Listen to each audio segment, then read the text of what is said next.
S'il vous plaît. Voilà. 18h30, on va commencer. Donc la séance est ouverte. Bonjour à toutes et à tous. Donc, je propose de nommer Gilbert Badette comme secrétaire de séance. Pas d'objection.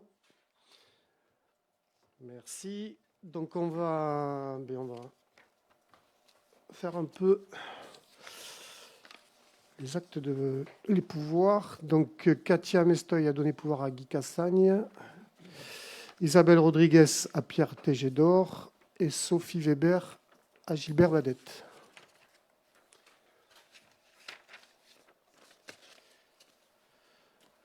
Donc, avant de passer à l'ordre du jour, par rapport aux décisions qui ont été prises entre les deux conseils municipaux, est-ce que vous avez des questions ou des informations à avoir? Oui. Oui, j'ai juste une question, savoir de quel logement il s'agit. Sur la décision 2026-67. C'est le logement à l'école de la plage qu'on est en train de réhabiliter et qu'on va mettre à la location pour les agents de la collectivité. Okay. Voilà. Merci.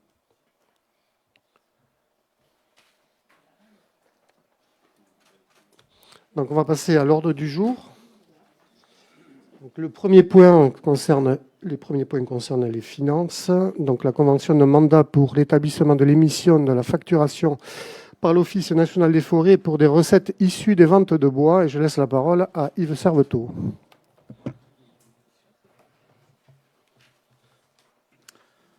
Bonsoir. Donc, convention de mandat pour l'établissement et l'émission de la facturation par l'Office national des forêts. Et était joint à l'ordre du jour donc un exemplaire de la convention de mandat. Et il s'agit notamment d'une délibération un petit peu d'usage, je dirais, puisque l'Agence pour l'informatique financière de l'État, l'AIFE, a créé une plateforme qui s'appelle Chorus et qui permet à tous les fournisseurs de déposer leurs factures sur cette plateforme pour traitement entre les collectivités publiques et la DGFiP. Donc cette délibération, c'est tout simplement pour permettre à l'ONF, parce qu'il nous faut une délibération, et on travaille avec l'ONF, qu'ils puissent déposer leurs factures donc, sur cette plateforme Chorus. Et donc, vu le projet de convention de mandat de facturation annexé à la présente délibération, considérant que la commune de Mimizan est propriétaire de bois et forêts relevant du régime forestier, considérant que la commercialisation des coupes et produits et coupes issus de ces forêts est assurée par l'Office national des forêts, considérant que la commune demeure compétente pour décider des ventes et en fixer les conditions, considérant la nécessité d'assurer l'émission des factures correspondantes dans des conditions sécurisées, considérant que la commune souhaite confier à l'ONF un mandat limité à la facturation à l'exclusion de toute mission d'encaissement, considérant que le recouvrement des recettes relève exclusivement du comptable public, assignataire de la commune, il est proposé au conseil municipal de donner mandat à l'ONF pour procéder en son nom et pour son compte en tant que collectivité propriétaire à l'établissement et à l'émission des factures relatives aux ventes de bois issus de la forêt communale réalisées en application de l'article L214-6 du Code forestier, vente simple. Les ventes réalisées en application de l'article L214-7 du Code forestier sont exclues du présent mandat. De valider les termes de la convention de mandat si annexée et d'autoriser M. le maire à signer ainsi que tout document nécessaire à son exécution. Merci Yves. Est-ce qu'il y a des questions sur cette convention de mandat? Donc, leur permettre de déposer sur Chorus, la plateforme, les factures, par un autre nom. Pas de questions. Donc, je vous propose de valider la convention. Donc, qui est pour? Merci. Donc, point 2. Donc, l'adoption du règlement budgétaire et financier. Donc, toujours Yves.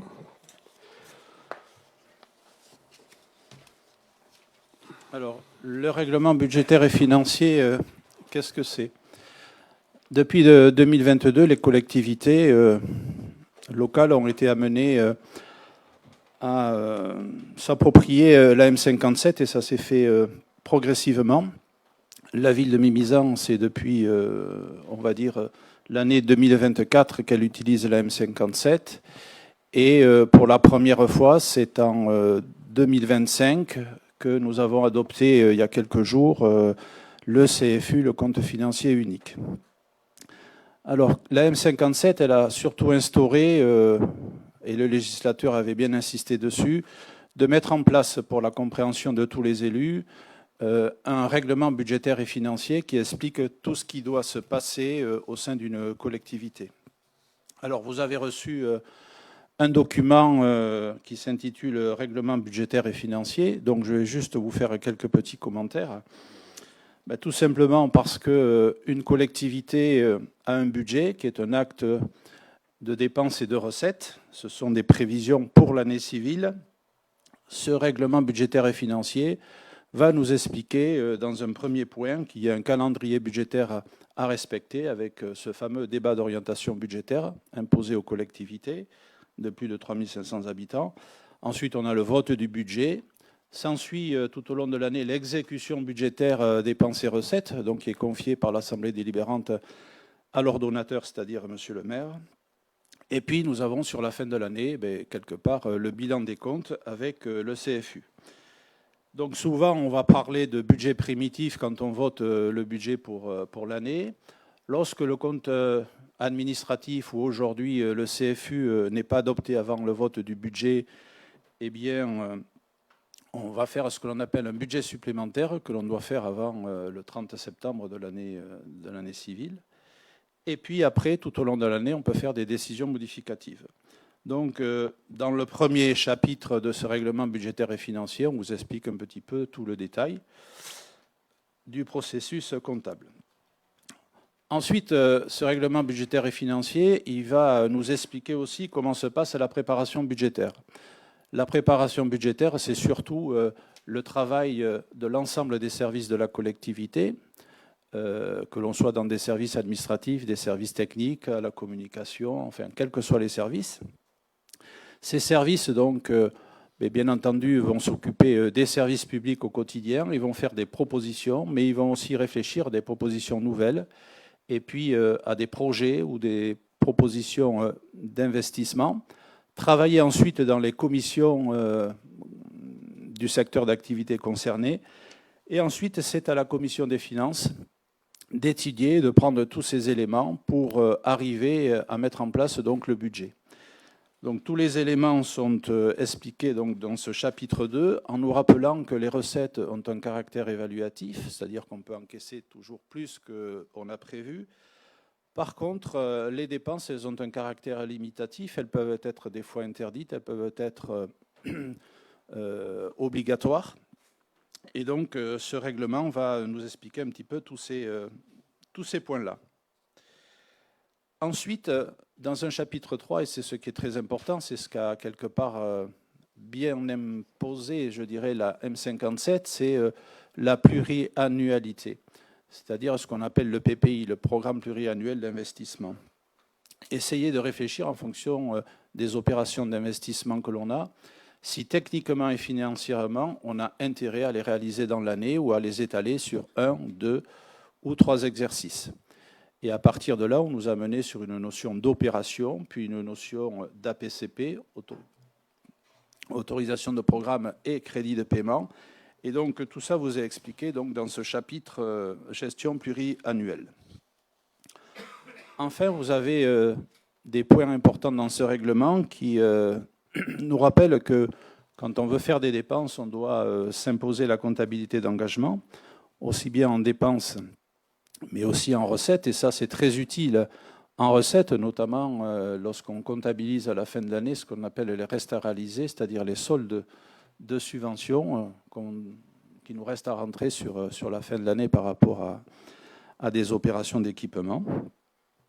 Ensuite, tous nos logiciels aujourd'hui nous permettent d'avoir un suivi des factures, et la délibération précédente nous a bien montré que la plateforme Coris Pro, eh bien, c'est là où tous nos fournisseurs doivent déposer leurs factures, et c'est ça qui nous permet de traiter et de prendre en compte donc toutes les factures. Ainsi, quand on arrive à la fin de l'année, eh bien, on peut travailler sur ce qu'on appelle les restes à réaliser, donc des travaux qui sont en cours, qui ne sont pas finalisés, mais on a signé des marchés bien souvent. Et on va trouver des restes à réaliser en dépenses et des restes à réaliser en recettes. Et pour les communes de plus de 3500 habitants, la comptabilité d'engagement est aussi imposée en fonctionnement. Enfin, dans un dernier chapitre de ce règlement budgétaire et financier, on va surtout s'attacher à voir ce que c'est l'actif de la collectivité ou son passif. Chaque fois que l'on fait des travaux, que l'on fait des acquisitions, on doit tenir un inventaire de tous les biens que l'on a, que ce soit un simple ordinateur ou que ce soit des travaux sur une route ou sur un bâtiment. Dès que l'on va se séparer de biens dans la collectivité, on a aussi des écritures spécifiques. Et donc, aujourd'hui, ce règlement budgétaire et financier nous explique toutes ces techniques. Et puis après, on va s'intéresser aux moyens de paiement, aux moyens de financement. Donc ce chapitre va nous préciser un petit peu au niveau de la gestion de la dette. La gestion de la dette, oui, c'est un encours de dette, oui, ce sont des ratios, mais c'est aussi la notion de garantie d'emprunt, de gestion de trésorerie au quotidien. Et on sait aujourd'hui combien la gestion de la trésorerie est importante quand on a des décalages dans les versements des subventions ou des diminutions de dotation de l'État notamment. Ensuite, il y a le fonctionnement des régies. Donc, on peut avoir des régies de dépenses, on peut avoir des régies de recettes et des régies d'avance. Et ensuite, il y a tous les principes de la commande publique auxquels les collectivités sont assujetties, puisque c'est dès le premier euro que l'on doit mettre en concurrence tous nos fournisseurs. Donc, je vous laisse le soin de prendre le temps de vous approprier ce règlement budgétaire et financier. Et comme nous sommes en début de mandature, il est important que chaque membre de l'Assemblée en prenne connaissance. Merci. Je pense que tout le monde l'a lu, ce document. Donc c'est un peu le livre de chevet pour les comptables d'une collectivité, parce qu'il y a le cycle budgétaire, il y a toute la vie qu'il peut y avoir sur une collectivité au niveau finances et comptabilité. Voilà. Donc ça refixe un peu tous les grands principes et comment on doit pratiquer dans nos collectivités. Donc je ne pense pas que ça pose débat, ces règlements. On l'a déjà voté sur d'autres collectivités, notamment le comité de communes, au CCAS, enfin partout où on a cette instruction comptable M57. Donc je vous propose de passer, s'il n'y a pas de questions, au vote, donc qui est pour ce règlement. Merci. Donc on va passer au point 3, et toujours Yves, sur le budget participatif et les résultats de l'édition 2026. Budget participatif. Donc, sous l'ancienne mandature, l'engagement fort de la municipalité était de mettre en place un budget participatif que nous avons débuté après les 2 premières années de Covid. Donc, la première édition s'est déroulée en 2023, où 6 projets ont été réalisés effectivement, dont le Pump Track. Ensuite, nous avons vu une édition numéro 2 en 2024, où sur les 7 projets, il en reste uniquement un qui aujourd'hui n'est pas tout à fait terminé. Alors tout simplement pourquoi ? Bon, le délai de réalisation, c'est 2 ans. Et il y a eu tout un travail dans les écoles sur les bancs de l'amitié.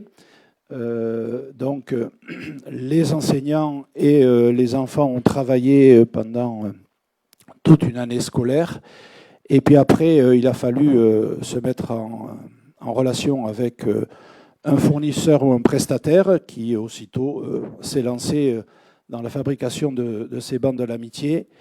Et puis, est arrivé un petit aléa dans son entreprise qui fait que les délais se sont arrêtés et les bancs de l'amitié seront réellement réalisés, je vais dire, dans les 4 mois, enfin, je l'espère, avant la fin de l'année 2026. Sur l'édition 2025, donc qui était la 3e édition, il y avait 7 lauréats. 4 projets ont été menés à bien. Le projet des sauveteurs côtiers, le projet de la Galupe, le projet du matériel de Cap 40 pour le courant, les tennis éco-éclairage. Et puis, il reste 3 projets. Sur les 3 projets à finaliser, il y a le fitness à recharge USB. Donc ça, c'est en cours. Il y a toujours ces 2 ans de réalisation.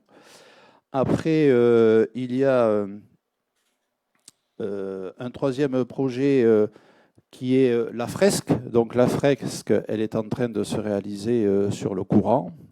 Hein, vous avez vu, on en parle dans le journal municipal. Ça a été fait aussi avec les enfants des écoles, des habitants. Enfin, un joli projet. Et puis, il reste un 7e projet.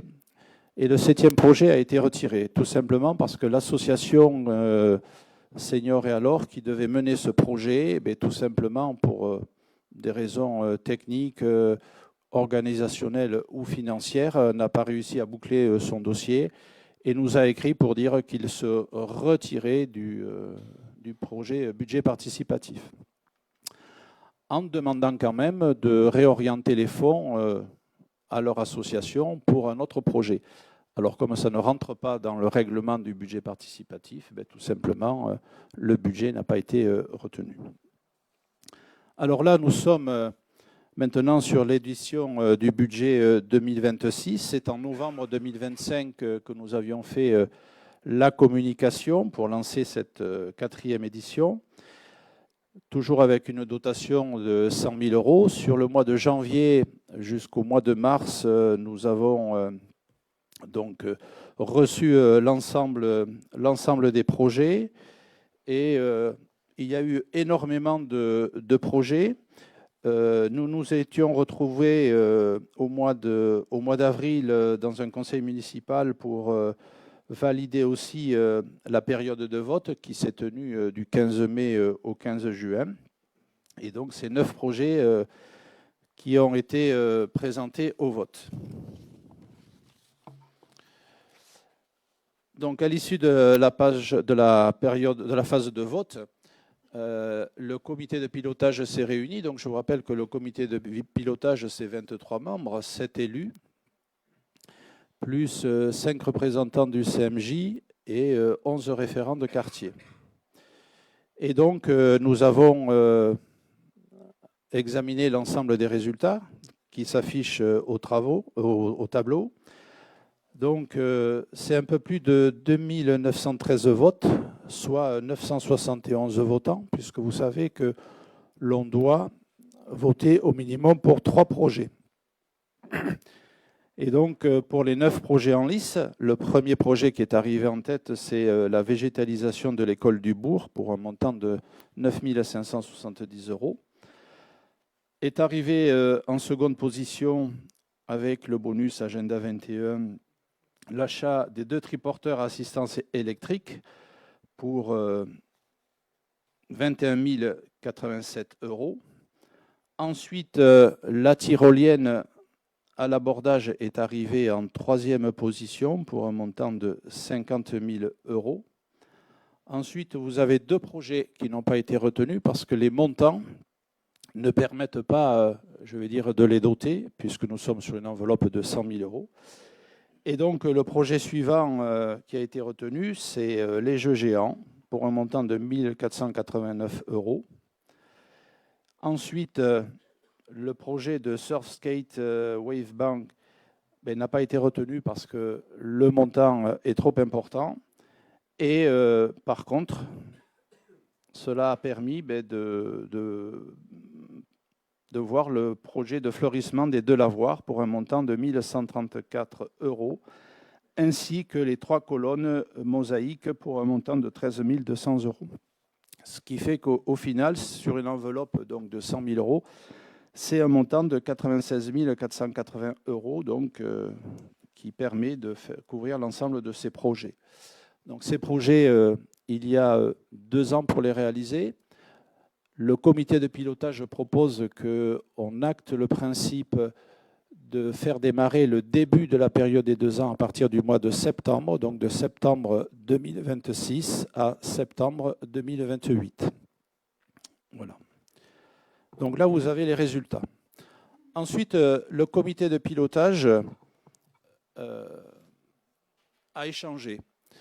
Alors, ça fait déjà quelques mois que nous échangions sur le fonctionnement des différentes éditions. Lors de la dernière édition, nous avions initié le vote sur 3 projets et on a vu que ça a été beaucoup plus intéressant. Ensuite, on a retravaillé la grille Agenda 21 pour le bonus avec des critères un peu plus importants. Et après, on a fait un sondage.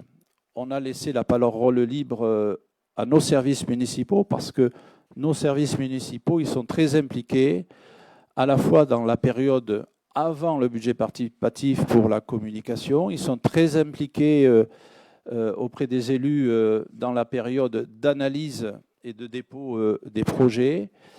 Et on s'est aperçu qu'on a besoin d'avoir un peu plus de temps dans le fonctionnement du budget participatif. Et donc, on est allé vers une idée qui était de se dire ne pas faire un budget participatif tous les ans, mais vous proposer de faire un budget participatif tous les 2 ans.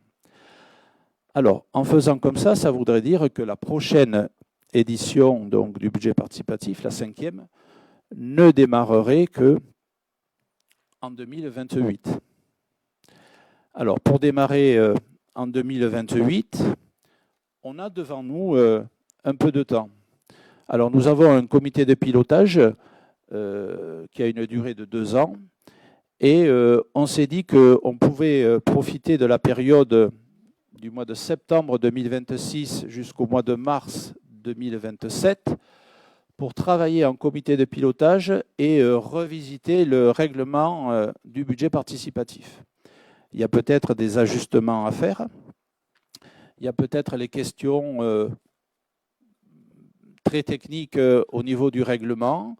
Est-ce qu'on a suffisamment de temps pour analyser les dossiers? Et c'est là où les services nous ont dit qu'ils voulaient avoir un peu plus de temps dans l'analyse des dossiers. On a des dossiers sur lesquels on a eu besoin de l'appui du service urbanisme. Ensuite, on s'est aperçu que sur certains dossiers, c'était plus des projets municipaux que des projets, je veux dire, de tout un chacun, des associations ou des quartiers. Donc, on a besoin de reprendre un petit peu tout ça dans le règlement. Ensuite, on s'est interrogé sur la composition du comité de pilotage. Le comité de pilotage, c'est donc 7 élus, 5 représentants des jeunes. Mais est-ce qu'on ne peut pas ouvrir la représentation aux jeunes beaucoup plus et sur d'autres tranches d'âge? Là, aujourd'hui, on s'arrête au niveau de la 5e. Est-ce qu'on ne peut pas aller beaucoup plus loin, jusqu'à 30 ans? Ensuite, au niveau des référents de quartier, aujourd'hui, un mandat de 2 ans, c'est court. La première année, quand on est référent de quartier, on découvre un petit peu comment fonctionne le budget participatif.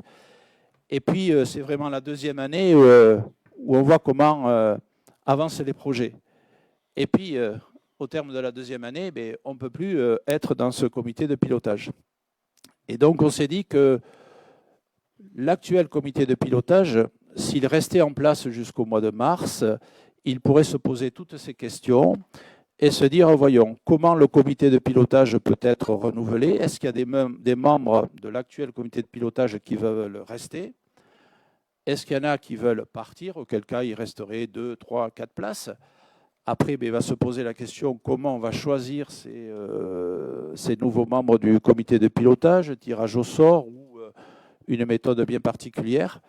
Donc, on s'est dit que la période du mois de septembre jusqu'au mois de mars allait nous permettre, avec le comité de pilotage et surtout la prise en compte de la commission vie citoyenne, puisque au sortir d'une campagne électorale, on a aussi entendu des messages et on a cette volonté forte d'aller plus loin auprès des habitants, auprès des partenaires, auprès des associations.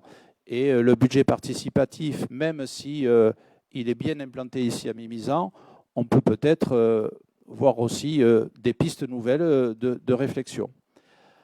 En se disant qu'on reviendrait devant le conseil municipal à partir du mois de mars 2027, à ce moment-là, on pourrait peut-être proposer de désigner le nouveau comité de pilotage. Et ça laisserait à ce nouveau comité de pilotage, avec des anciens ou des nouveaux, jusqu'au mois de novembre de l'année suivante pour lancer la nouvelle édition et bien s'approprier avec les services ce qu'est un budget participatif et une ouverture pour tous. Voilà. Donc cette délibération vous propose à la fois les résultats de l'édition 2026 et puis ensuite des points très importants. Donc l'organisation d'un budget participatif citoyen tous les 2 ans, le lancement de la 5e édition en novembre 2027, la mise en place du nouveau comité de pilotage en mars 2027. Le COPIL en place est donc maintenu de septembre 2026 à mars 2027, avec possibilité pour les membres actuels de demeurer ensuite membres du COPIL. Et pour ceux qui ne le souhaitent pas, possibilité leur sera donnée d'accompagner les nouveaux membres jusqu'en novembre 2027 pour une acculturation de ces derniers sur le budget participatif citoyen. Et de septembre 2026 à octobre 2027, un travail serait effectué par le COPIL, notamment sur le règlement du budget participatif, une charte de fonctionnement, la signature de conventions, parce qu'aujourd'hui, nous n'avons que les délibérations qui actent des montants, mais on sent bien qu'il y a besoin de préciser des choses au travers d'une convention. Il y a des projets, par exemple, qui ont présenté un dossier, enfin des porteurs à la commune, mais aussi qui ont présenté des projets au département. Et donc, on a voulu aussi s'assurer qu'on ne présente pas les mêmes factures aux 2 collectivités. Donc, il y a aussi toutes ces choses-là où on a besoin de bien repréciser les choses dans le règlement du budget participatif. Et puis en mars 2027, le conseil municipal actera de la composition du nouveau comité de pilotage et des premiers documents qui auront été travaillés par le COPIL actuel. Voilà, monsieur le maire, présenté. Merci Yves. Est-ce qu'il y a des questions sur tout ce qui a été présenté? Oui, monsieur Tégédor. Merci, monsieur le maire. Bonsoir. Bonsoir. J'avais 2 questions, principalement sur les 3 520 € qui restent du budget participatif. Comment seront-ils utilisés? Est-ce qu'ils seront une variable d'ajustement sur les différents projets par rapport aux coûts qu'ils peuvent engendrer? Et ensuite, vous proposez donc de passer sur 2 ans le budget participatif. Est-ce que le budget restera le même, c'est-à-dire 100 000 €, ou est-ce qu'il sera doublé? Voilà. Alors, je vais répondre sur la deuxième question. Je vais laisser Yves sur la première. Sur la deuxième, on va le décaler à 2 ans, mais on va rester sur une enveloppe de 100 000 €. On ne doublera pas l'enveloppe. Ça ne serait pas, enfin, à mon avis, raisonnable. Et c'est ce que je vous proposerai par la suite sur ça. Mais moi, je proposerai de rester sur l'enveloppe de 100 000 €. Et je vais donner aussi la parole à Marine, parce que je vois qu'elle la demande, parce que c'est Marine qui va s'occuper, qui est déléguée à la vie citoyenne et qui va s'occuper dorénavant du budget participatif, et qui a déjà travaillé et qui a déjà pris la tâche de personnes qui travaillent dessus, notamment les services du département. Mais je vais te laisser parler, Marine. Donc moi, c'est plutôt rester sur les 2 ans et sur le même budget qui sera attribué. Et par contre, comme l'a dit Yves, il faut qu'on profite de l'année qui arrive, c'est pour travailler sur l'organisation et voir un peu tous les écueils qu'il peut y avoir sur notre budget et sur les autres budgets qui peuvent se passer ailleurs, parce que et retravailler dessus, parce que pour recadrer certaines choses, et parce que moi je trouve qu'il faut aller plus encore vers des projets de l'habitant, et qu'on ne trouve pas nécessairement dans ce qu'on a actuellement. On a des associations, mais on n'a pas des projets de quartier, notamment. Alors, comment inciter les gens à déposer des projets, comment les accompagner? Et tout ça, ça va être de la discussion et du travail. Donc, je vais te laisser un peu, Marine, aussi compléter la réponse. Oui, tout ça sera travaillé en commission. Après, pour vous donner un ordre d'idée, Il y a une étude qui avait été réalisée par Cap Collectif en 2023, une étude sur les montants attribués pour les budgets participatifs. Il faut savoir qu'à Mimizan, on est en moyenne à 14 euros par habitant pour des communes de moins de 20 000 habitants. C'est plutôt 8 euros par habitant. Donc, on est déjà un peu plus élevé. Là, à Biscarrosse, donc, on est entre 15 000 et 16 000 habitants. On a une enveloppe de 100 000 euros. À Sanguinet, moins d'habitants, mais une enveloppe de 30 000 euros. À Saint-Martin-de-Seignan, 6 500 habitants, mais une enveloppe de 50 000 euros. Donc, si on fait la moyenne, on a quand même une enveloppe tout à fait souhaitable pour réaliser bon nombre de projets citoyens. Voilà, c'était juste pour apporter la précision. Merci Marine. Voilà, elle a déjà travaillé sur le sujet. Elle a plus de réponses que moi. Il y a Claire et après oui, là on répond et après j'envoie. Sur les 3 500 euros, je veux dire, l'enveloppe elle est de 100 000 euros. On est sur un délai de réalisation de 2 ans. À un moment donné, sur des devis, on peut avoir quelques évolutions. Donc, je veux dire, c'est à la marge et ça représente 3,5% sur l'enveloppe. C'est pas voilà. Il y a Claire qui demandait là. Oui, je suis ravie d'apprendre que la cour de l'école du Bourg va être végétalisée. C'est une excellente nouvelle. Je m'étonne simplement que ça fasse partie d'un budget participatif et pas d'un budget de la commune. Voilà. Alors ça, c'est les parents d'élèves qui ont porté ce projet. Hein. Donc, c'est les enseignants même, avec les parents d'élèves. Voilà. Et les enfants, je pense aussi. Derrière. Je laisse parler Christine, qui connaît plus le sujet que moi. Donc en fait, la porteuse de projet, c'est une enseignante de l'école qui l'a fait de manière collégiale avec les parents d'élèves, voilà, et les enfants, mais c'est une enseignante qui l'a porté. Et donc après, c'est passé devant le comité de pilotage qui a validé, hein, c'est une décision collégiale, hein, qui ont validé ce projet en disant OK. Donc on a refusé certains projets où on a dit que c'était plutôt des projets portés par la commune. Donc celui-là, il est passé au niveau du comité de pilotage. Voilà. Donc le comité de pilotage est souverain sur ces décisions. Je vais juste rajouter, l'an dernier, il y avait, au dernier budget participatif, il y avait la cour écosène qui a été faite au collège de Mimizan, qui avait été lauréate aussi au budget participatif de la ville. Donc après, pour rebondir, pour aller plus loin sur la réflexion des aménagements des écoles, dans le plan fraîcheur école, hein, qu'on va mener. Donc là, il y aurait une commission très vite, enfin il faut aller vite, de travail pour voir les orientations qu'on va prendre pour essayer d'avoir de meilleures conditions pour les enfants dans les écoles. Donc il y aura un panel d'intervention important, hein, parce qu'on entend beaucoup parler de clim, mais il n'y a pas que ça, il y a aussi les aménagements qui peuvent être portés aussi et sur les cours et sur les bâtiments. Bon, il y a peut-être beaucoup de leviers, donc ça va être dans cette commission qui vont être aborder ces sujets et qui vont permettre d'avancer. Et donc là, bon, c'est passé sur le...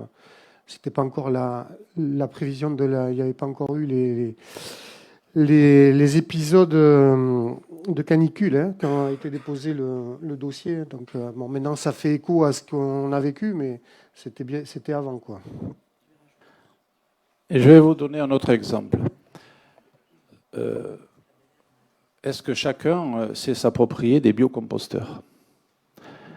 Il y a 3 ans, dans une édition, tout simplement, 2 mamans ont proposé un biocomposteur en test sur une école, et en plus une école maternelle. Et la collectivité a validé ce projet, qui était intéressant d'un point de vue écologie, environnement, etc. Et la collectivité a dit ensuite, peut-être que si ça fonctionne, la collectivité généralisera ça sur un tas d'établissements scolaires, notamment. Voilà. Donc des fois, l'idée qui vient d'un particulier ou d'un groupe, voilà, permet d'alimenter un petit peu la réflexion des collectivités, et c'est un des enjeux du budget participatif. pour compléter, je vais laisser Christine qui va vous parler aussi, parce que c'était prévu, il y avait une partie du budget qui était prévue quand même sur de l'aménagement dans les écoles. Christine. Oui, donc là, en fait, on attend le retour de devis pour la végétalisation de l'école de Bel-Air, notamment. Donc, c'était prévu. Donc, C'était prévu au après, budget. donc, on a fait... donc, on va écrire on a une page blanche hein, là, pour les phénomènes de canicule qu'il y a eu. Donc, on a mis en place pendant la canicule, en alerte rouge, la possibilité d'aller dans des salles climatisées aux enfants pendant l'après-midi notamment. Et donc là, en commission éducation, là, au mois de juin, donc on a établi un groupe de travail qui va justement travailler sur un plan fraîcheur, comme on l'avait annoncé dans notre programme, pour les années à venir, pour les mois à venir. Bon, toujours est-il que en attendant que ce plan de fraîcheur soit effectif, on a déjà travaillé, pour la rentrée, on est en train de travailler sur un protocole, donc en collaboration avec les enseignants. Et cet été, pour le centre de loisirs, donc il y a un protocole qui est mis en place dès lundi, puisque le centre de loisirs commence lundi, en cas de canicule. Donc on a différentes possibilités, dont des salles climatisées. Voilà, tout est prêt pour lundi. Voilà. C'est juste dommage que ça fasse partie du budget participatif. Ça aurait permis à un autre projet peut-être d'être réalisé. Voilà. Ouais, mais comme je le dis, il faut voir la temporalité. Ça a été proposé avant qu'on ait les épisodes canicules. Hein. Donc là, maintenant, on veut gérer ce problème canicule, mais quand on a quand a été posé ce projet, on n'était pas dans cet état d'esprit, en fait, dans les faits qui sont arrivés et qui précipitent maintenant un peu les choses. Voilà. Alors, à l'école du Bourg, je dois dire, David va compléter. Tu veux le dire? Ça fait 2 ans qu'on a commencé la végétalisation. Il y a des plantations qui ont été faites. David va compléter. Donc, il y a des choses qui ont déjà été engagées depuis 2 ans dans cette école notamment. Et à l'école de Bel-Air, la cour du Haut, on a déjà commencé. Donc, on va poursuivre cet été quand on aura les devis. Voilà. Alors, complète peut-être David. Oui, après, dans la continuité aussi, on peut remonter plus haut. À Bel-Air, on a fait toutes les huisseries, tout, on a changé toutes les parties fenêtres, tout, qui sont maintenant isolées. Et effectivement, là, il y a un sujet qui concerne, qui est d'actualité, je dirais. Mais je vous garantis que depuis 2 ans, voire 3, même 4, parce qu'on avait commencé bien avant, là, on est sur un budget de 9 000 euros. Donc, je ne veux pas reprendre le mot que j'avais entendu la dernière fois. On ne fait pas du bricolage, on travaille sur le fond et on essaye de faire au mieux et de rentrer tout ce qu'il faut dans les budgets et de prévoir. C'est pour ça qu'il y a des plans qui sont mis en place, des groupes de travail, et on va continuer à faire ce qu'on a fait jusqu'à maintenant. C'était Gédor. Oui, bien sûr. Alors, vous dites que c'est pas du bricolage, si ça l'est. Si je vois Bias qui a réussi à climatiser les salles en quelques semaines, je vois d'autres communes qui arrivent et qui ont climatisé avant. On ne peut pas me dire que c'est pas du bricolage de mettre que 2 ventilateurs dans une classe, 2 brumisateurs, et se féliciter et s'en congratuler tous ensemble. Alors, je vais finir, monsieur le maire. Je trouve qu'en effet, végétaliser une école, c'est parfait. C'est exactement ce qui doit être fait et c'est parfait. On peut peut-être, en attendant que ça pousse, ce que vous voulez végétaliser, mettre des ombrages, ce qui coûterait moins cher. Les rénover serait encore mieux. Et ensuite, entamer vraiment quelque chose de périn pour les agents et pour les enfants. C'est ça. Quand j'ai dit que c'était du bricolage, c'est juste qu'on ventile de l'air chaud dans une classe et il fait 30 dans une classe. Ma fille est dedans, elle me dit c'est insoutenable. Et les ventilateurs ne profitent qu'au premier rang. Ou derrière, au dernier rang. Donc si elle est au milieu, c'est cuit. On la retourne à mi-cuisson, c'est bon. Mais c'est ça l'idée, quoi. C'est-à-dire les ventilateurs, c'est palliatif, ce n'est pas curatif. Donc c'est pour ça qu'il va y avoir une commission qui va travailler dessus et qui aura des propositions pour 2027 à mettre en place avant l'été et avant le printemps, parce que maintenant c'est de plus en plus tôt, qui va permettre une stratégie, parce qu'on ne pourra pas climatiser partout, et donc il y aura une stratégie à trouver pour essayer d'avoir des salles climatisées, parce que vous avez parlé de Bias, mais Bias, ça s'est pas décidé là, hein. C'était l'ancienne municipalité qui a lancé dans son budget, qui avait lancé les travaux pour être prêt cette année, hein. Donc ça ne se fait pas en claquant des doigts, et c'est pas toute l'école qui a été climatisée non plus. Une classe. Voilà. Tout à fait. Donc faites attention à ce que quand on lit dans la presse, hein, des fois il y a des raccourcis et c'est pas tout à fait exact. Voilà. Et quelle commission, pardon, monsieur le maire, quelle commission sera en charge de ce... Donc il y a la commission éducation qui va travailler dessus. Et là déjà, on a déjà commencé à demander aux agents de réfléchir à tout ce qui pouvait se faire au niveau des bâtiments. Et alors il y a des bâtiments écoles, il y a les bâtiments communaux ici, où on a les agents qui ont travaillé aussi ici à l'étage, il faisait plus de 30 degrés, hein, comme les gamins. Donc on a essayé de trouver des solutions, mais je vais en parler après. C'était le sujet que je voulais pour les informations par rapport au plan canicule et au PCS qui a été mobilisé, au plan communal de sauvegarde. Mais je vais en parler après. Là, je veux rester quand même sur le sujet qui concerne le budget participatif. Et on parlera après de ce sujet, de ce qui sera mis en place et comment on va travailler dessus. Sur le budget participatif, oui, Xavier, pardon. Là, je suis à contre-jour, je vois rien. Non, c'est pas grave. Non, mais je n'aurais pas participé à ce débat. Je voulais intervenir sur le budget participatif. Donc, parce que c'est la question qui nous est posée. Donc, j'essaye d'y répondre. Je pense, en principe, au préalable, il faut avoir confiance en la population, par principe, et aux citoyens. Et le budget participatif, c'est avant tout un outil de démocratie participative. C'est-à-dire que aujourd'hui, le constat global que l'on fait, c'est, et les élections municipales n'ont pas échappé à cet élément-là, c'est que nos citoyens s'intéressent de moins en moins aux actions publiques. Et quand j'ai initié le budget participatif au niveau du département en 2017, c'était cette volonté-là. Parce que, et en 2021, disons, c'est rentré en ligne de compte, mais c'est parce que le constat était que la participation ne cesse de baisser. Et donc, quand on a créé la commission citoyenne pour gérer le budget participatif, le principe numéro 1, c'est surtout pas que ce soit les élus qui commandent.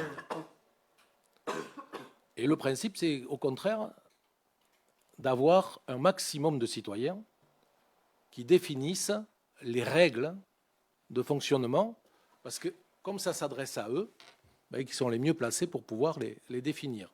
Et vous vous apercevrez qu'ils sont souvent plus pertinents et plus exigeants que l'on peut éventuellement l'être. Donc c'est pour ça que, enfin, moi je vous invite, hein, dans la réflexion que vous allez mener, dans le travail que vous avez mené pour les 6 mois, pardon, de vous poser ces questions, de savoir dans la composition et comment on compose cette commission citoyenne, ou vous l'appelez comme vous voulez, et qui présidera un petit peu à la définition du budget participatif, pour que quelque part, et comme ça a été évoqué ce soir, ça soit vraiment des projets qui émanent de la population et qui ne sont pas en fait des substituts qui pourraient être portés par la collectivité, parce que c'est ça, à un moment donné, parce que souvent une association qui n'arrive pas à avoir le financement d'une certaine façon, elle va passer par le budget participatif, mais et quelque part il faut faire attention au dévoiement des usages. Donc c'est vrai que l'exemple que vous avez cité peut constituer un dévoiement, c'est possible. Mais enfin, il faut vraiment que ce budget participatif soit l'émanation de la population, mais et qui réponde à vraiment un intérêt de la population. Et c'est pour ça que moi, je trouve que c'est très intéressant que vous l'étaliez sur 2 ans parce qu'on a fait la même chose, mais c'est que aujourd'hui, instruire des dossiers, pouvoir accompagner les porteurs de projets, c'est quelque chose qui nécessite beaucoup de temps. Et parce qu'ils méconnaissent, et c'est normal, par principe, toutes les règles auxquelles ils vont être confrontés, tous les règlements auxquels ils vont être confrontés. Et nous-mêmes, nos services, parfois, ils ont besoin de temps et de moyens pour pouvoir y répondre. Donc, de prendre suffisamment de temps, je pense que ça améliorera la qualité des propositions qui pourront être faites et des projets qui pourront être portés et nous permettront de sortir peut-être d'un certain nombre de types de projets qui peuvent être à la fois, parce qu'on s'aperçoit qu'autrement on tombe sur des choses très répétitives. Enfin, vous vous apercevez, enfin, nous, avec l'expérience, on s'est aperçu, les premières années, toutes les associations sportives, elles déposaient des projets de bus au niveau du département. C'était ça. Alors là, c'était la course. Là, aujourd'hui, on arrive à avoir des projets un peu plus construits, qui s'adressent à un plus grand nombre et qui sort de l'unique sphère d'un tout petit territoire. Et donc, qui poursuivent des vocations à la fois plus solidaires, plus environnementales. Bon. Mais c'est vrai que ça nécessite de l'accompagnement, de l'apport, et pas uniquement de lancer une foire à idées et qui permet, à un moment donné, après, on est obligé de sélectionner, parfois, de dire non à un certain nombre de choses, ce qui est tout à fait légitime, parce qu'entre une idée et un projet, il y a quand même une marge très, très importante. Donc c'est pour ça que, je pense que le travail que vous voulez engager et sous la responsabilité que vous engagez sous la responsabilité de Marine, je pense que ça va être très intéressant. Mais je vous invite à l'ouvrir le plus possible aux habitants et que demain, votre convention citoyenne, elle soit surtout pilotée par les habitants, et vous apercevrez qu'ils auront beaucoup plus d'idées peut-être parfois qu'une simple représentation que nous sommes. Voilà, parce que si on veut que ça soit de la démocratie participative, il ne faut pas que ça soit préempté par la démocratie représentative. Merci Xavier. Monsieur Tégédor. Oh, une dernière question, vous avez été rapide. Vous avez dit que vous aussi, vous vouliez, donc Monsieur Fortinon, pardon, vous vouliez décaler d'un an, sur 2 ans. Et par rapport à la municipalité, est-ce que ça sera en décalage ? C'est-à-dire que c'est 1 an la CCM, 1 an la municipalité ? Non, je parlais du département. Département. C'est parce que si vous avez suivi un minimum et vous étiez un ancien correspondant Sud-Ouest, donc je pense que vous vous tenez toujours au courant des choses. Le budget participatif du département, il date donc de 2021, et on en est quand même à un certain nombre d'éditions, et ça fait quasiment dès la 2e édition, on a décidé de le faire tous les 2 ans. Donc aujourd'hui, c'est pour ça que c'est rythmé tous les 2 ans. Donc là, on ne va pas se caler sur tous les budgets participatifs de toutes les communes des Landes, parce qu'autrement, ça va être compliqué. On va jamais être entre les deux, mais globalement, on voit que la qualité des projets, parce que souvent, un budget participatif, au bout de la 2e édition ou 3e édition, il s'essouffle un peu. Et à un moment donné, il faut redonner il faut la rebooster. Et je pense que le travail que vous allez mener, qui va être mené par la commission sous la responsabilité de Marine, je pense que c'est l'objet de ce travail, il est celui-là. Parce que pour avoir aussi des projets, parce que on voit qu'il y a des choses qui reviennent autrement, et il faut, c'est pas pour dire qu'il y a des choses moins importantes à faire, mais il faut faire attention, que ça ne fasse pas que des répétitions. Merci. D'autres interventions ? Non ? Donc on va quand même procéder au vote, donc officialiser les résultats, et après de partir sur la nouvelle organisation qui est proposée, de partir sur 2 ans et de travailler sur un nouveau mode de consultation et de dépôt des dossiers. Vous en êtes d'accord, donc qui est pour merci. Donc le point 4, donc c'est les ressources humaines. Donc c'est l'ouverture de la création de postes, donc création d'un poste d'agent de maîtrise à temps complet et de 2 postes d'éducateur territorial des activités physiques et sportives à temps complet. Donc ces 2 postes d'éducateur territorial, c'est nageur sauveteur. de poste d'instructeur. Et le poste d'agent de maîtrise, c'est une personne qui occupe déjà l'emploi dans la commune, et donc c'est pour permettre de lui refaire un contrat. Voilà. Il n'y a rien de particulier. Est-ce que vous avez des questions là-dessus sur ces deux créations d'emplois, du changement de tableau des effectifs? Non? C'est bon. Donc, qui est pour ce qui a été proposé? Merci. Donc, on passe à la culture. Donc, je laisse la parole à Michel Perrier. Bonsoir. Alors, il est temps de vous présenter la saison culturelle 2026-2027. Cette programmation reflète toujours la volonté municipale de proposer des spectacles de qualité, diversifiés et accessibles. Donc, avec les travaux de rénovation du Parnasse, alors là, je vais le faire là, non, très bien. Avec les travaux de rénovation du Parnasse, la programmation commencera dans d'autres salles sur Mimizan. Mais oui, excusez-moi, un petit problème technique, je n'arrive pas à lire. Donc, alors merci. Alors, je reprends. Donc, vous savez que le Parnasse est en rénovation. La programmation, donc vous savez que les saisons culturelles partent de septembre à juin. Donc cette année, de septembre à décembre, nous serons ailleurs qu'au Parnasse, puisque le Parnasse ne sera pas totalement livré. C'est-à-dire que les travaux seront achevés normalement en octobre, mais le temps de l'installation, de tester les spectacles, on a préféré démarrer la véritable saison au Parnasse à partir de janvier. Il n'empêche que vous aurez quand même des spectacles d'ici décembre. Et nous irons à Orléans, au Forum, par 2 fois. Voilà. Donc la politique tarifaire de Mimizan se maintient avec des tarifs qui se veulent toujours accessibles. Des spectacles avec un tarif plein entre 10 et 20 euros, des séances familiales à 5 euros pour petits et grands, des représentations scolaires gratuites, et les enseignants nous en remercient toujours parce que c'est une grande qualité, pour les écoles de la communauté de communes. L'expérimentation sur la carte de fidélité se poursuivra. Je vous rappelle que cette carte est gratuite, qu'au bout de l'achat de 2 spectacles à tarif plein, vous avez droit au tarif réduit pour les autres spectacles. La nouveauté, donc on va encore essayer de travailler sur les tarifs. On s'est dit peut-être que pour rendre les sorties en famille au théâtre toujours plus accessibles, on propose un tarif unique qui soit pour les moins de 18 ans à 5 euros.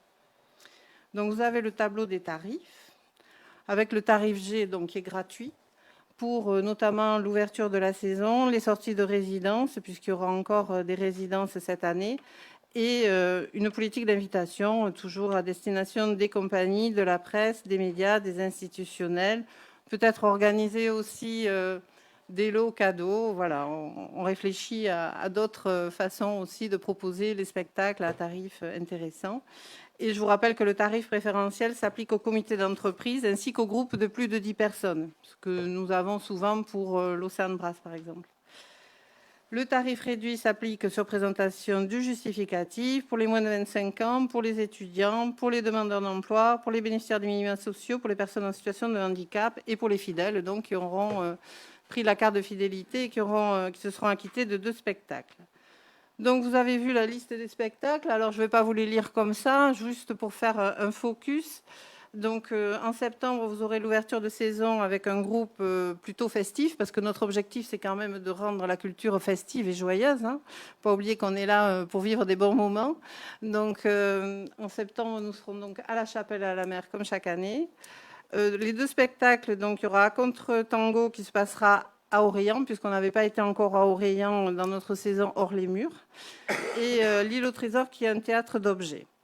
En janvier, nous avons une grande nouveauté, une nouveauté parce qu'il n'y a jamais eu d'opéra dans le théâtre du Parnasse. Donc là, il y aura un opéra mené par l'ONBA, l'Orchestre national de Bordeaux-Aquitaine. Comment ? Non, je ne sais pas. Oui, l'ACME. Voilà. L'ACME, donc en plus, les artistes viendront la semaine d'avant puisqu'ils vont, ils vont finaliser la création de cet opéra et après ils partent en tournée dans la région. Ensuite, dans les spectacles marquants, on aura le retour de la compagnie Les Chenizes. C'est l'anatomie du kiff, c'est la danse contemporaine parce qu'ils sont venus l'année dernière en résidence et lors de la sortie de résidence où il y avait beaucoup de monde d'ailleurs, tout le monde a apprécié justement le côté joyeux, un peu participatif aussi, puisqu'on espère, avec cette compagnie, pour ce spectacle-là, faire participer des danseurs amateurs lors du spectacle, avec des répétitions avant le spectacle au mois de décembre. Et dans les spectacles remarquables donc, sur cette saison, on a le cirque Pli. Alors Pli, en fait, c'est un spectacle circassien où les artistes vont se suspendre à des feuilles de papier. Craft, d'où le clin d'œil avec Gascogne, donc ça va être assez impressionnant, je pense. Vous pourrez peut-être vous y essayer, je ne sais pas s'ils proposent. Voilà.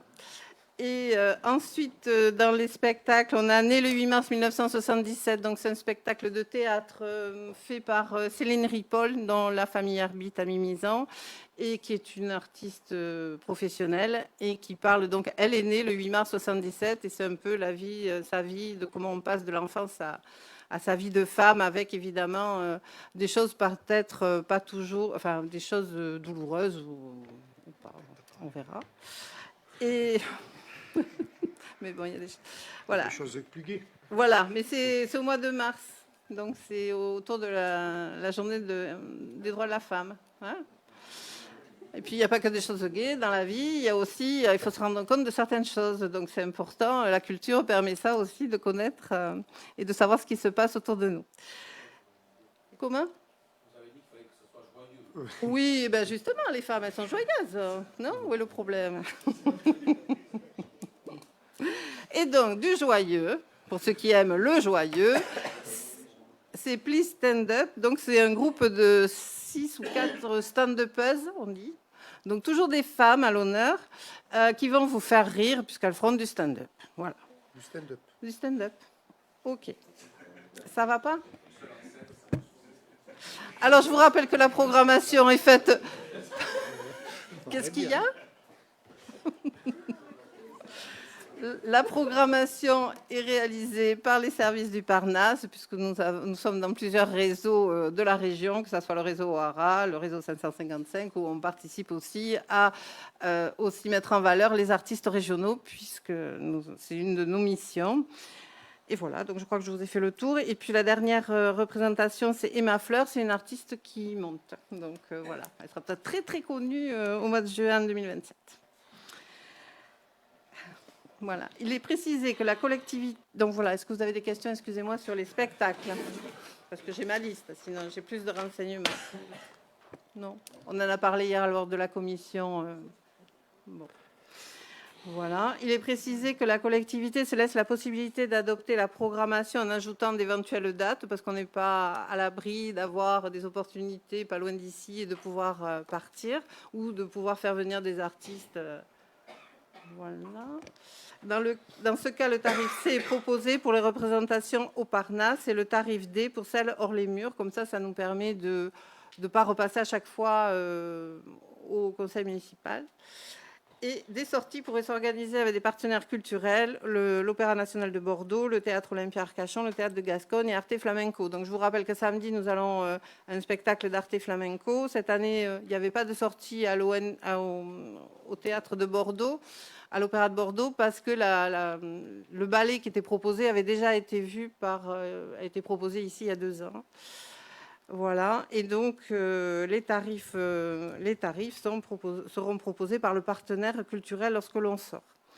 Et donc les scolaires auront aussi beaucoup de chance puisqu'ils auront 3 spectacles en fonction de leur âge, avec évidemment gratuit pour les élèves, et pour les autres spectateurs, si on a de la place, on pourra proposer une place à 5 € lors de ces spectacles. Voilà.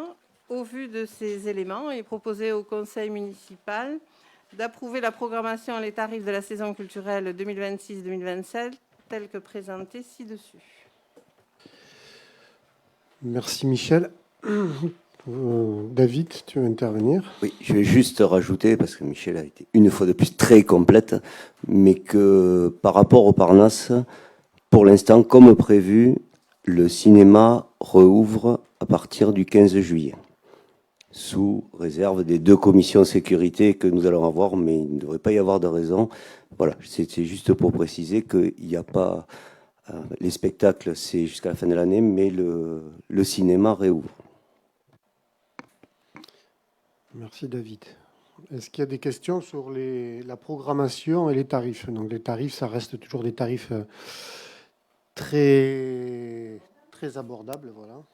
Voilà, on peut se poser la question. Mais on s'est toujours posé la question. Alors vous avez remarqué qu'il y a 3 tarifs.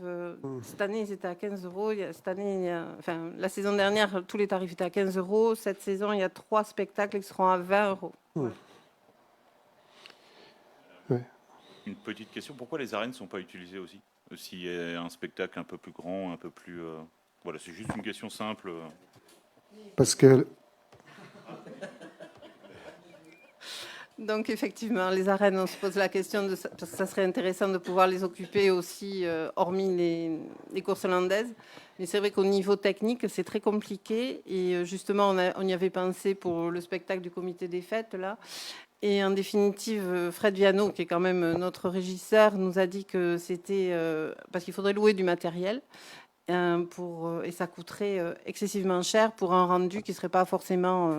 voilà. Mais c'est vrai que c'est dommage qu'on ne puisse pas les utiliser, peut-être dans le futur, pour des tremplins rock ou des choses comme ça. Donc, actuellement, la saison culturelle, quand même, elle est dans une période où les arènes, ça va être un peu difficile, janvier, février, mars, d'aller dans les arènes et de proposer un spectacle en plein air. On prend quelques risques... Voilà, même si on a une boutade, mais si on va sur le réchauffement climatique, au mois de janvier, février, c'est pour proposer des spectacles, c'est un peu compliqué. Voilà. Donc sur les spectacles et les tarifs, pas de questions. On peut passer au vote et valider ce qui a été proposé. Merci. Donc le point sur l'enfance et surtout la petite enfance, donc c'est le règlement de fonctionnement de la crèche qui doit être revu. Et je laisse la parole à Christine. Donc en annexe, vous avez pu prendre connaissance du nouveau règlement qui devrait rentrer en vigueur à compter de septembre 2026.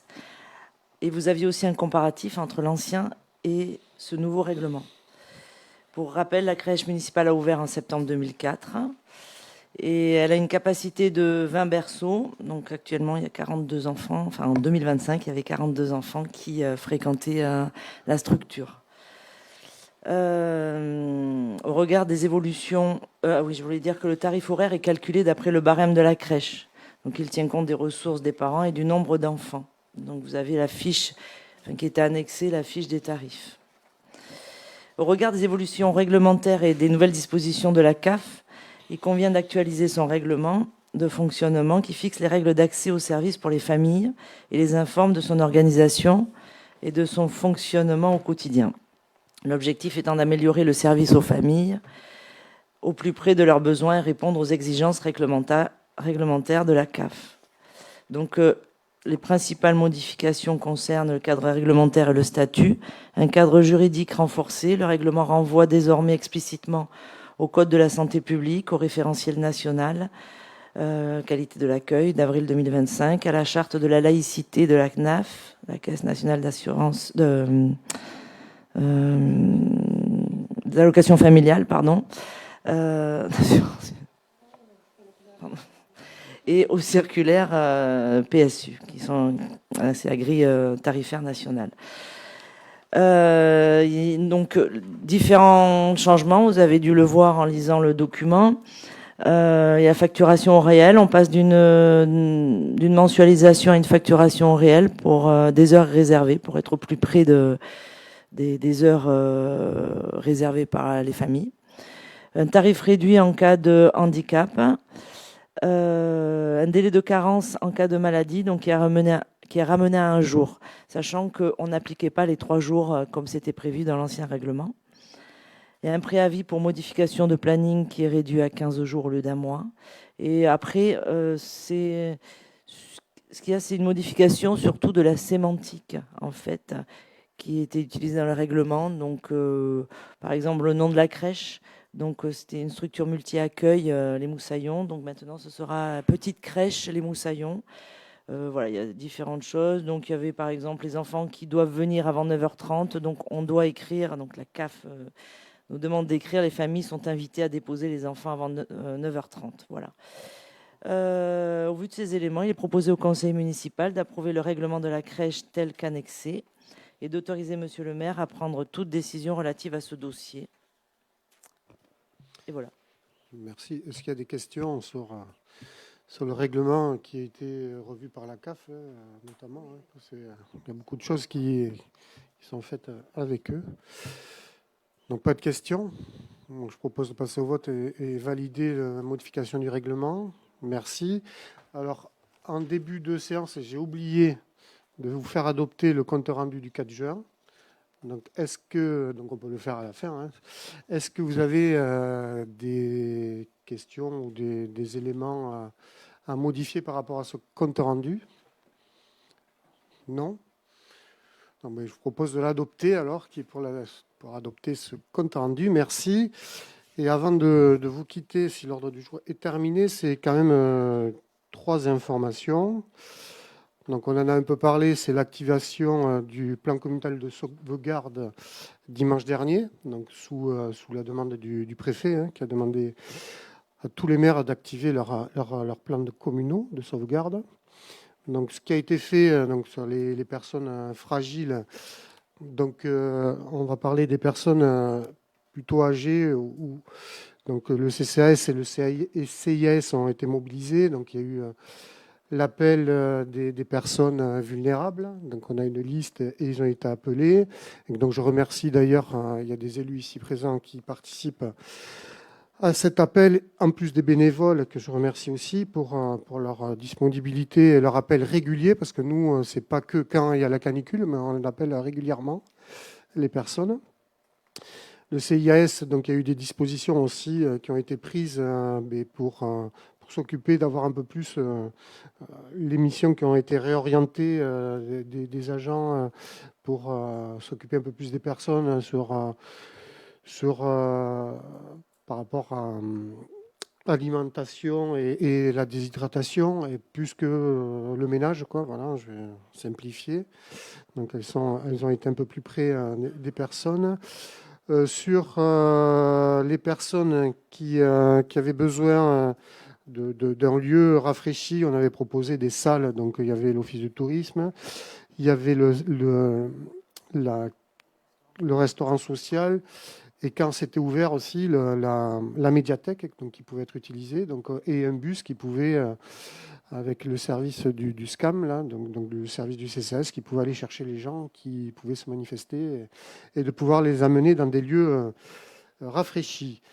Donc ça a été tout un volet pour les personnes vulnérables, âgées, on va dire, et des fois avec des pathologies, parce qu'on a eu des personnes qu'on a sorties de leur domicile pour les mettre notamment à l'office de tourisme et s'occuper d'eux parce qu'ils avaient des problèmes respiratoires, et donc on a pu s'occuper d'eux. Alors sur la plage, on a eu 4 personnes, et dont une qui était vraiment qui avait des problèmes et qui était sous assistance respiratoire. Voilà, donc peu de demandes en fait. Les gens ont réussi à se débrouiller. Et après, les gens qui ont été appelés, ils étaient contents des appels. Ils ont remercié les personnes qui les appelaient. Et donc, on n'a pas eu de retour par rapport à avoir des actions particulières par rapport à ces gens-là. Ils s'étaient protégés. Donc, par contre, on a eu un retour d'expérience, c'est de voir la fiche qu'on avait de personnes vulnérables, voir s'il n'y en avait pas d'autres. C'est ça aussi qu'il faut travailler maintenant sur ce domaine-là. On avait mobilisé aussi la réserve communale pour encadrer et pour s'occuper des gens qui venaient dans les salles. Voilà, pour jouer aux cartes, pour faire des jeux, des activités s'il fallait, voilà, et d'être disponible. 11 personnes mobilisées. Voilà. Vous avez entendu, pendant 4 jours, de 11h30 à 19h, il y avait 11 personnes mobilisées. Donc après, c'est les actions auprès des autres personnes vulnérables, les enfants. Donc là, déjà au mois de mai, donc on avait développé Les ventilateurs, parce que on n'avait que cette solution disponible, donc la ventilation des locaux, plus les agents qui arrivent plus tôt le matin et qui ventilent. Et après, la proposition de pouvoir délocaliser les enfants et les transporter sur des lieux rafraîchis, donc ce qui a été proposé aux différentes écoles. Donc c'est vrai que l'école du Bourg est un peu plus avantagée parce qu'ils ont la médiathèque à côté, donc ils pouvaient aller à la médiathèque, et ils sont allés aussi à la piscine parce que les ouvertures de la piscine aussi ont été ouvertes. Les activités sportives ont été arrêtées pour ouvrir et pour laisser un accès libre aux personnes qui voulaient se rafraîchir à la piscine. Et après, j'oublie pas les actions aussi envers les agents, parce qu'on est quand même à plus de 200 agents sur la collectivité. Donc là aussi, il y a eu des propositions, c'était déjà fait, mais sur les agents qui travaillent à l'extérieur, sur les services techniques, donc des heures différées d'embauche, donc plutôt. Des propositions pour ceux qui pouvaient faire du télétravail et qui avaient moyen de pouvoir faire du télétravail chez eux, mais avec des conditions de travail chez eux adaptées. C'était pas question de les envoyer chez eux et qu'ils aient aussi chaud qu'à la mairie. Donc c'était s'assurer de ça. Et après de pouvoir délocaliser certains bureaux de certaines personnes qui pouvaient être délocalisés. Donc on avait identifié notamment à la communauté de communes et au niveau de l'ancien CCAS des bâtiments avec des bureaux qui pouvaient être utilisés. Voilà ce qui avait été proposé aussi pour les agents. Et des adaptations en dernière minute, c'est des ventilations, des ventilateurs, c'est mettre des filtres sur les vitres. Voilà, on a du travail. Après, plus de fond à faire, parce que là, on a fait essayer de pallier au plus pressé, mais on a vraiment du travail de fond à faire, et c'est ce qui a été dit avec la commission au niveau des écoles. Et ce qu'on a par rapport aux écoles aussi, donc c'était, on n'a pas fermé les écoles, c'est parce qu'il y a des gens qui n'ont pas des moyens de garde, donc ça aussi, il fallait le prendre en compte. Donc il y a beaucoup de personnes qui ont leurs propres moyens de garde et qui ont pu se débrouiller. Et on a facilité cela en rendant la restauration, s'ils ne venaient pas, gratuite, on ne facturait pas, que ce soit le périscolaire ou la cantine. Donc les personnes qui pouvaient garder leurs enfants et qui étaient inscrites à la cantine, on ne les a pas pénalisées. On n'a pas facturé la cantine ni le périscolaire. Donc voilà, c'était aussi un moyen de pouvoir laisser les enfants chez eux s'ils étaient aux frais. Et puis il y a d'autres enfants qui n'avaient pas cette chance-là. Et donc il fallait les accueillir. Et c'est pour ça qu'on n'a pas fermé les écoles. Sur Mimizan. Voilà, sur l'activation du plan communal de sauvegarde. Bon, après, dans ce cadre-là, on a eu un feu de forêt. On a eu à gérer l'intention de gens du voyage qui était annoncée, d'autres qui ne voulaient pas partir, avec une problématique d'occupation illégale qui pouvait être réalisée. Donc voilà, tout le week-end, on a été un peu sur le pont et du coup, on n'a pas eu cette installation illégale sur les terrains de foot qui était annoncé, ou de rugby, vous ne savez pas trop. Voilà. Ils ne sont pas venus, ils sont allés plus au sud. Vous avez vu, ils ont envahi les terrains à Saint-Vincent-de-Tyros, notamment. Et après, une partie est allée aussi sur Tos. Voilà. Mais bon, on va avoir une saison un peu peut-être chaotique sur cet aspect-là, mais comme chaque année, j'ose dire, et c'est un peu pénible. Le deuxième point que je voulais aborder, c'est parce que tout le monde l'a abordé, vous l'avez abordé au niveau du bulletin municipal sur le tribunal administratif et sur le recours qu'il y avait en annulation des élections. Donc vous avez reçu, tout le monde a reçu le jugement du 9 juin, donc il y a eu une audience le 19 mai, et le jugement du 9 juin, donc qui déboute Madame Cheyenne de son recours pour annuler les élections. Voilà.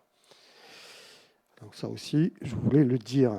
Et après, le troisième point, ouais, vas-y, pardon. Non, simplement une information, un complément, c'est-à-dire qu'elle a été déboutée, c'est vrai, sur la forme uniquement, pas sur le fond. Ah ben, mais elle est Non, tout déboutée. ça- Alors, oui, oui, tu- elle a, non, mais on est parce qu'il n'y a d'accord. même pas à regarder. Il y a pas, non, ce que je veux C'est dire, une personne. Non, il y a mais c'est une pas- personne qui n'est pas sur une liste électorale, voilà, qui ne c'est peut ça. pas aller sur une liste électorale parce qu'elle n'a pas, les documents attestant qu'elle peut s'inscrire sur les listes électorales. Voilà, non, Elle mais fait ce un que je voulais recours. Pardon. Et puis après ce recours, ben, le juge dit, Madame, vous n'avez pas, Exact. votre recours n'est pas valable. Point. Voilà, c'est exactement ça. Simplement, l'affaire n'a pas été jugée, quoi, en fait. Ah oui, ben, elle a été jugée, oui. Ben, elle a été jugée. Il y a eu une audience. Donc je l'ai dit, le 19 mai et le jugement le 9 juin. Le juge Non, qui c'est décide. le juge a décidé que l'affaire ne devait pas être jugée parce que la personne, la requérante, C'est n'était le pas. jugement. Voilà, c'est pas un jugement. L'affaire n'a pas été jugée. Elle ne peut pas être jugée Ah bon, c'est pas puisque un la jugement. personne n'est pas habilitée à porter plainte. Ah C'est non, tout. D'accord, c'est pas Voilà. un jugement. C'est ça. C'est tout ce que je voulais annoncer. C'est tout. Alors, le juge, je ne vais pas tout vous lire, hein. Considérant, vu le procès verbal, vu le code électoral, les parties ont été régulièrement averties du jour de l'audience, ont été entendues au cours de l'audience le rapporteur et les conclusions du rapporteur public. Considérant ce que suit à l'issue sur la protestation, je ne vous fais pas, sur les faits, hein. Dans les circonstances à l'espèce, il a eu de mettre à la charge de Mme Cheyenne une somme de 800 € au titre des frais exposés par M. Pomarès et non compris dans les dépenses. La protestation de Mme Cheyenne est rejetée, donc c'est le juge, hein. Donc c'est bien le juge qui Oui, décide. Hein. oui, Donc, bien sûr. c'est un juge, il y a Oui, un oui, jugement, il n'y a aucun problème. Donc la protestation de Mme Cheyenne est rejetée. Mme Cheyenne versera à M. Pomarès une somme de 800 € au titre de l'article 761-1 du Code de justice administrative. Le présent jugement sera notifié à Mme Frédérique Cheyenne et à vous tous, ici présents. Je ne vais pas vous lister. Copie sera adressée à la commune de Mimizan, la communauté de communes de Mimizan et au préfet des Landes. Délibéré après l'audience du 19 mai, à laquelle siégeaient donc M. Saint-Exupéry de Castillon, président, Mme Gentil, première conseillère, Mme Aubry, conseiller, M. Aubry, conseiller, pardon, rendu public par mise à disposition au greffe le 9 juin 2026. Voilà. Non, mais ce que je veux dire, c'est qu'il n'y a aucun problème, l'affaire est close. Simplement, l'affaire n'a pas été jugée sur les griefs. Elle a été jugée sur le fait qu'elle n'est pas recevable. C'est tout. Oui, C'est tout ce que je veux dire. Voilà. Moi, j'ai une question. Pourquoi tu dis ça? Oui, mais qu'est-ce que... C'est simplement une précision. Voilà, c'est tout. Alors moi, je vais être plus directe que Michel. Pourtant, voilà. Ça veut dire quoi? Que vous regrettiez que le fonds n'ait pas été Pas jugé? du tout. Voilà, Pas bon, du- mais pas c'est du tout, pas c'est du tout tout, ce pas que du je voulais tout. entendre. Simplement, je je vous veux pas- remercie. Non, ce que je veux dire, c'est qu'il ne faut pas dire que le fonds, ça n'a pas été jugé. Elle ne peut pas, la plainte n'est pas recevable, c'est tout. Voilà, c'est tout ce que ça veut dire. C'était une précision. Il fallait l'apporter. Monsieur Savier? Non, juste, c'est que en droit administratif, comme dans beaucoup de droits, quand le juge constate un vice de forme, il s'arrête et le jugement est d'abord sur la forme et jamais sur le fond. Mais parce que pour lui, c'est encore plus facile. Donc, et ça nécessite pas comme ça de faire des recherches. Déjà, enfin, je trouve qu'on a tous reçu à peu près 4 recommandés. Non, parce que parfois, on se plaint que la justice est lente et ainsi de suite. Là, on ne peut pas dire qu'elle a travaillé vite, avec célérité. Mais je trouve que parfois, la justice est encombrée par des sujets qui ne devraient pas l'encombrer. 4 recommandés, c'est pas mal quand même pour désencombrer la justice. Oui, tout le monde, elle est 29. On a reçu 4 recommandés quand même. Voilà. Bon. Voilà les précisions. Et après, en fait, mon dernier point, c'est qu'il y a un événement important dimanche matin apparemment. Et donc, c'était pour encourager notre équipe voilà, de l'UAM et lui souhaiter tout ce qu'on peut lui souhaiter, la victoire. Voilà. Ramener le bouclier. Donc là, j'en ai fini. Eh bien, je vous souhaite une bonne soirée et vraiment, ramenez-nous le bouclier.